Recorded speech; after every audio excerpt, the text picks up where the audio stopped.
Assalamualaikum warahmatullahi wabarakatuh. Perkenalkan, nama saya Akila Kania dari Prodi D3 Kebidanan tingkat 1A. Saya akan membahas tentang sistem reproduksi. Sistem reproduksi adalah sistem organ yang berfungsi untuk menghasilkan sel reproduksi atau gamet yang mendukung proses pembuahan serta memungkinkan berkembangnya keturunan. Sistem ini terdiri dari organ reproduksi pria dan wanita yang memiliki struktur dan fungsi khususnya masing-masing. Organ reproduksi pria. Yang pertama, penis. Organ eksternal vital yang berfungsi untuk hubungan seksual dan saluran keluarnya urin serta sperma saat ejakulasi. Yang kedua, skrotum. Kantung kulit yang longgar di belakang penis yang membungkus testis, berfungsi menjaga suhu testis agar optimal untuk produksi sperma. Yang kedua, testis, kelenjar utama pria yang terletak di dalam skrotum, bertanggung jawab untuk memproduksi sperma atau spermatogenesis dan hormon testosteron. Yang keempat, epididymis, saluran panjang di belakang testis tempat sperma matang dan disimpan untuk sementara. Yang kelima, vas deferens, saluran yang membawa sperma dari epididymis menuju uretra.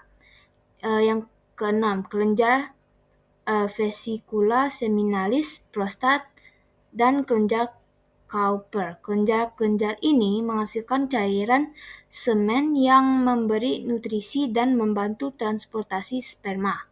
Dan yang ketujuh, uretra, saluran tempat keluarnya urin dan air mani terletak di dalam penis. Selanjutnya, organ reproduksi wanita. Yang pertama, ovarium, kelenjar reproduksi wanita yang terletak di rongga panggul, berfungsi memproduksi sel telur atau oogenesis dan hormon estrogen serta progesteron. Kemudian yang kedua, tuba falopi atau oviduk, saluran yang menghubungkan ovarium dengan rahim. Disinilah tempat terjadinya pembuahan atau fertilisasi antara sperma dan sel telur. Kemudian yang ketiga, uterus atau rahim, organ berongga berotot, tempat menempelnya sel telur yang telah dibuahi atau zigot dan tempat janin berkembang selama kehamilan. Yang keempat, vagina, saluran muskuler atau berotot yang menghubungkan serviks ke bagian luar tubuh, berfungsi sebagai jalan lahir dan tempat masuknya penis saat berhubungan seksual. Yang kelima, serviks atau leher rahim, bagian bawah rahim yang menghubungkan rahim dengan vagina. Dan yang keenam, vulva, genitalia eksternal wanita yang termasuk labia mayora dan labia minora.